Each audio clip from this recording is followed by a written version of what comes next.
Est-ce que la princesse Diana a été tuée par la famille royale? Comme promis, je partage avec vous les théories qui essayent de démontrer que sa mort n'était pas un accident. Alors moi, ce qui m'intrigue le plus, c'est cette lettre que Diana a écrite dans laquelle elle dit que Charles avait prévu de la tuer, mais pas n'importe comment. Elle a dit que son meurtre serait maquillé en accident de voiture. Elle écrit ensuite que sa mort pourrait faciliter le remariage de Charles. Elle a écrit plus bas qu'elle était devenue vraiment forte et que c'était peut-être ça qui posait un problème pour ses ennemis.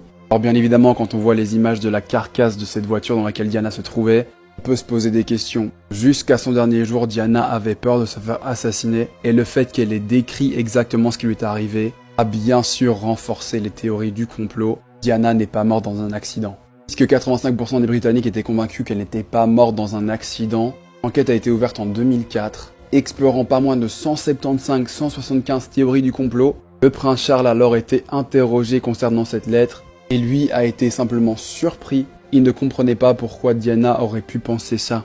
Comment aurait-elle pu penser qu'il manigançait un tel plan? Autre détail troublant, voici Diana qui s'enfuit de l'hôtel Ritz à Paris. Cette photo a été prise quelques minutes seulement avant l'accident. Mais entre l'hôtel Ritz et le pont de l'Alma où l'accident a eu lieu, il y avait 14 caméras de surveillance. Mais pourtant, aucune caméra de surveillance n'a capturé le trajet de cette voiture. Il n'y a aucune trace vidéo de ce qu'il s'est passé.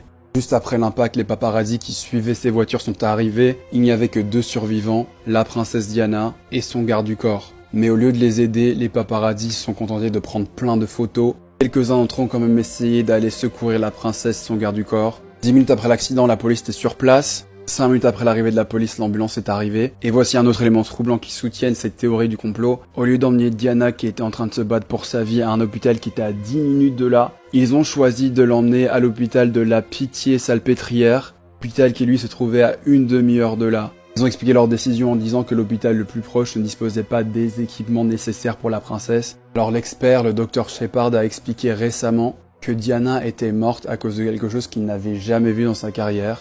C'est une petite déchirure d'une veine dans un poumon qui était inopérable. C'est quelque chose d'extrêmement rare. Et ça, encore une fois, il y a beaucoup de gens qui disent comme par hasard. Sinon, les théories qui concernent sa relation avec Dodi Al-Fayed, le père de Dodi, Mohamed, était convaincu que Diana était enceinte et que c'est pour ça que la famille royale l'a tuée, parce qu'il était impossible que la mère du futur roi ait un enfant maintenant avec un homme musulman. Il a également avancé qu'il s'était fiancé, mais cette information a été démentie par beaucoup de proches de Diana. Pendant des années, il s'est battu pour la vérité, avançant plein de théories, certaines que lui-même fabriquait. Mais avant Dodi, Diana était sortie pendant 2 ans avec le médecin Dr Khan, un Pakistanais. La famille royale ne s'était apparemment jamais opposée. En tout cas, pour beaucoup, la vérité est partie avec la mort de la reine, même si Camilla et Charles la connaissent aussi.